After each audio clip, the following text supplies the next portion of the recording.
Hi students, my name is Wasim Akram and you are watching CA Knowledge with Wasim Akram CA.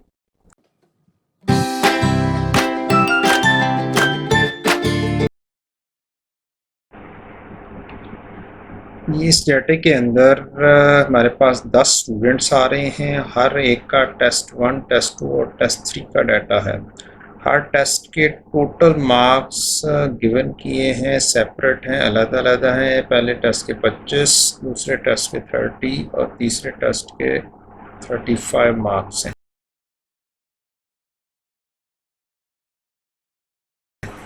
Alt plus automatically selected, range 63, Control C and Control Z out to do this sum home auto sum. Select enter. Fill series can also do the work. You can come here, just double click it. It has been copied all over. सारी जगह पे copy हो गया। तो ये सम करने का एक तरीका था। अच्छा, अगली चीज़, नेक्स्ट चीज़ हमें परसेंटेज चाहिए। किसकी? टेस्ट 1 की। हमें परसेंटेज चाहिए टेस्ट 2 की। हमें परसेंटेज चाहिए टेस्ट 3। परसेंटेज अब कैसे निकालेंगे हम?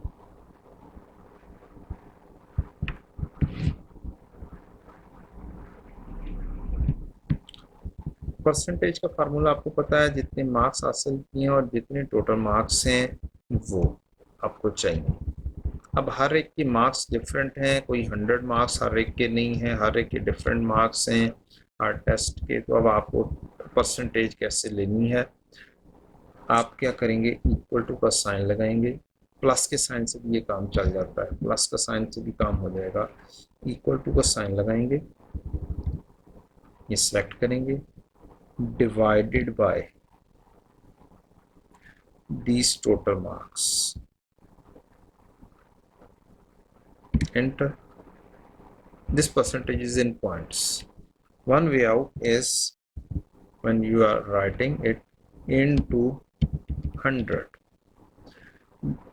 but this is not showing the percentage. It is 60%, but it is not showing the percentage sign with it. So what should I do? I should delete this. I should go, मुझे जाना चाहिए home. Home में अगर आप देखें तो यहाँ पर नंबर में ये परसेंटेज दी हुई है। Percentage style, control plus shift plus percentage, press this percentage. Now this is showing in percentage 60%.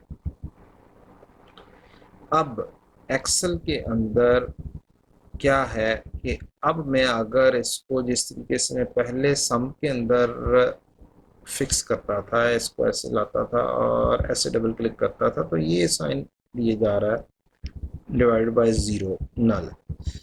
Reason, जब एक फार्मूला कॉपी होता है तो आप यहाँ पर देखिए, यहाँ पर फार्मूला था C4 divide by C25।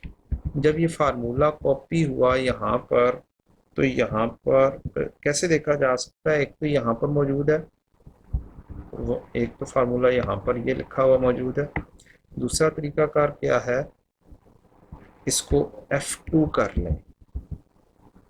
Function F2 भी के ऊपर होता है, कुछ में और कुछ में F2। तो आप देखें तो सेल रेफरेंस दे रहा है 10 और इधर से C15 which is not needed. तो अब इसको कैसे फिक्स किया जाए? अब इसको ऐसे फिक्स किया जाए कि आप इसके ऊपर आए, C15 पर आए। C15 पर आके when you reach at C15 that is not needed, replace it with C14 which is the needed. Now the relevant area came. Now what you should do, you should freeze it. You should freeze it, आपको क्या करना है, आपको freeze करना है। Freeze कैसे करेंगे, आप फ्रीज करेंगे F4 दबा के। फंक्शन F4 से भी काम होता है किसी में, कुछ में डायरेक्टली F4 से काम हो जाएगा। किसी में फंक्शन F4 से काम होगा, किसी में डायरेक्टली F4 से। तो ये अब जब डॉलर लग जाता है तो अब ये फिक्स हो जाता है, अब ये चेंज नहीं होगा। मुझे C5 को हमेशा चेंज करना है, ऊपर से नीचे लेकर जाना है, लेकिन मुझे इसको फ्रीज करना है C14 को, या 40% आ गया। अब मैं इस चीज़ को फिल आउट करूँगा तो अब ये सारे का सारा आ जाएगा। ये देखिए, ये 100% उसने बताया, 25 डिवाइडेड बाई 25, इसका फार्मूला चेक करते हैं, C14 डिवाइड बाई C14। यहाँ पर क्या हुआ है, यहाँ पर अब एक एरर आ गया है हैश वैल्यू का। मैंने यहाँ पर डैश लगाई थी, तो यहाँ से ये पता चला कि अब इस डैश वैल्यू को मुझे ख़त्म करना है, मुझे ज़ीरो कर देते हैं। ये बात ख़त्म हो गई, ये सही हो गया। अब टेस्ट 2 का करना है, मेरे पास डाटा सेम अवेलेबल है, तो मुझे क्या करना चाहिए, मुझे सबसे पहले इसको भी फ्रीज के अंदर लेकर आना चाहिए। अब मुझे ये वाला फार्मूला कॉपी करना है, नहीं दोबारा से करते हैं, इक्वल टू 18 डिवाइडेड बाय 30, और अब मुझे क्या करना है, इसको फिक्स करना है। D14 को मुझे फिक्स करना है। मैं क्या करूँगा, यहाँ पर आऊँगा, दोबारा से फंक्शन F2 करूँगा, इसको सेलेक्ट कर लूँगा, और मैं क्या करूँगा, फंक्शन F4 और F4 डायरेक्टली, ये फिक्स हो गया। वंस अगेन मुझे डाटा चाहिए परसेंटेज में, होम परसेंटेज।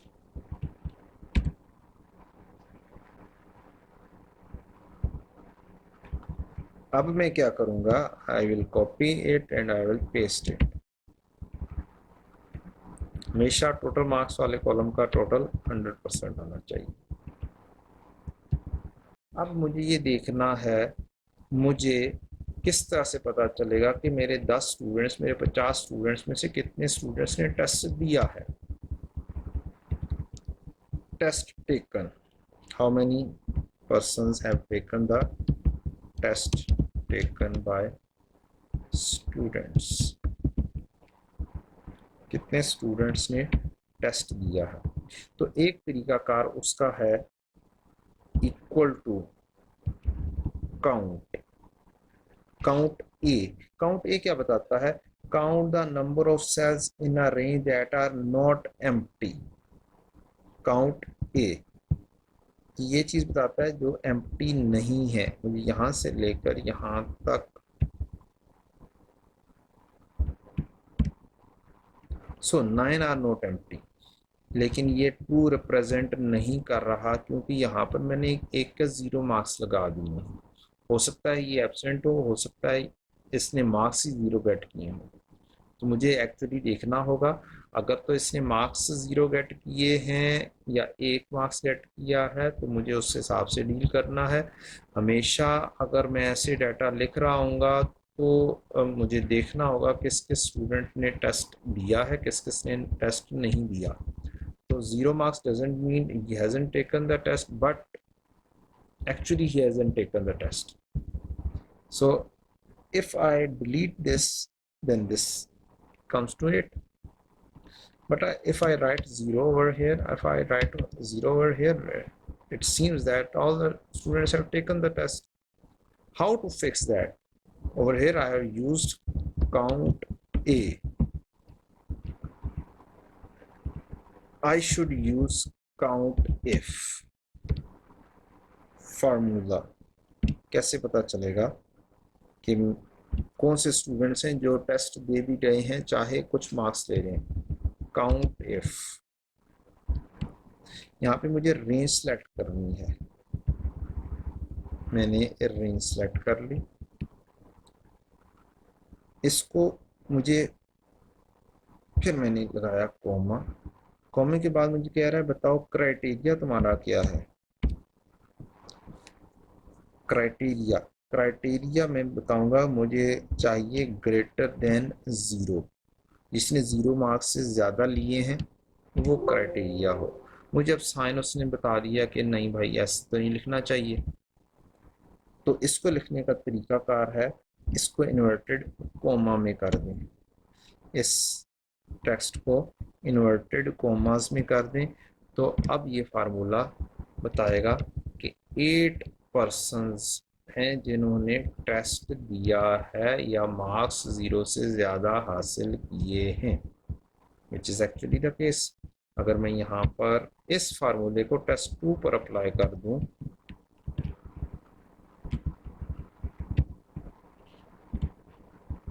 इन दोनों फार्मूलाज को मैं अगर टेस्ट 2 और 3 पे अप्लाई करूँ तो कुछ यूं है। काउंट ए मुझे क्या बता रहा है, फंक्शन f2 से पता चलता है count A D4 to D13 कि 9 स्टूडेंट्स ने टेस्ट दिया है, लेकिन यहाँ पर अगर हम देखें तो हमारे पास एक ज़ीरो वाला मौजूद है, लेकिन काउंट इफ्स के ज़रिए हमने निकाला तो हमारे पास क्या आ गया, 8 स्टूडेंट्स हैं जो 0 से अबव मार्क्स ले रहे हैं। सेम हेयर, यहाँ पर एक ज़ीरो वाला स्टूडेंट मौजूद है, होम यहाँ से हाईलाइट हो जाता है। तो इस तरीके से काउंट इफ के ज़रिए आप ये देख सकते हैं कि स्टूडेंट्स या कहीं पर भी ये अप्लाई हो सकता है, मैंने तो यहाँ पर एक फर्जी। अच्छा जी, नेक्स्ट क्या चीज़ आपको सिखाई जा सकती है, नेक्स्ट चीज़ आपको सिखाई जा सकती है एवरेज। एवरेज मार्क्स कितने हासिल हो रहे हैं, तमाम टेस्ट में एवरेज डायरेक्टली लेनी है। ये 3 टेस्ट्स हैं, ये 3 का डाटा मुझे पिक करना है। मैं फार्मूला लगा लूँगा एवरेज के लिए, equal to average, equal to average. मैं सेलेक्ट करूँगा यहाँ से, इन 3 टेस्ट की मुझे एवरेज चाहिए, इन 3 टेस्ट की मुझे एवरेज चाहिए। तो मुझे यहाँ पर एक एवरेज 11 मार्क्स की हासिल होती नज़र आ रही है, लेकिन ये average control C control V किया, ये एवरेज नंबर ऑफ टेस्ट के टोटल मार्क्स के सेम नहीं है, इसलिए ये ट्रू एवरेज रिप्रेजेंट नहीं कर रही। और एक दूसरा तरीका कार एवरेज निकालने का हो सकता है कि आपने जो टोटल सम हासिल किया है इसको डिवाइड कर दें टोटल मार्क्स से, तो ये इसकी एवरेज 60 ही रही है, 60% मार्क्स ये हासिल करता रहा है। और इस F4 को मैं फिर से फ्रीज कर लूँगा, फंक्शन F4, और फिर मैं इसको कॉपी पेस्ट करूँगा। तो अब मेरे पास प्रॉपरली एवरेज आ रही है, होम परसेंटेज, ये उसकी एवरेज मार्क्स रहे हैं स्टूडेंट्स के। ये अब देखिएगा कैसे चेंज होते हैं। अगर मैं टोटल मार्क्स चेंज करता जाता हूँ, जैसा कि मैंने रखे थे शायद 25, 30, देखिए अब ये ऑटोमेटिकली ये एवरेज चेंज हुई है। एवरेज के फार्मूले से सिर्फ और सिर्फ इन 3 की एवरेज होती है, बेस आउट ऑफ मार्क्स नहीं आते। जब बेस चेंज हो जाए तो फिर आपकी एवरेज सिर्फ इन 3 पेपर्स की नंबर्स की बेसिस पर एवरेज है। ये वाली है नंबर्स पर एवरेज, ये एवरेज है जो कि स्टूडेंट गेट कर रहा है ऑन एवरेज जो उसने मार्क्स हासिल किए हैं। So I hope you have enjoyed this lecture. we have discussed sum, we have discussed percentage, we have discussed average formula, we have discussed count A, count F formula, how you can change it, how you can differentiate it, which formula you should use, which you shouldn't use, how to tackle the Excel's problems. Thank you very much, and don't forget to subscribe my channel and press the bell icon so that you can get more knowledge based videos. Best of luck.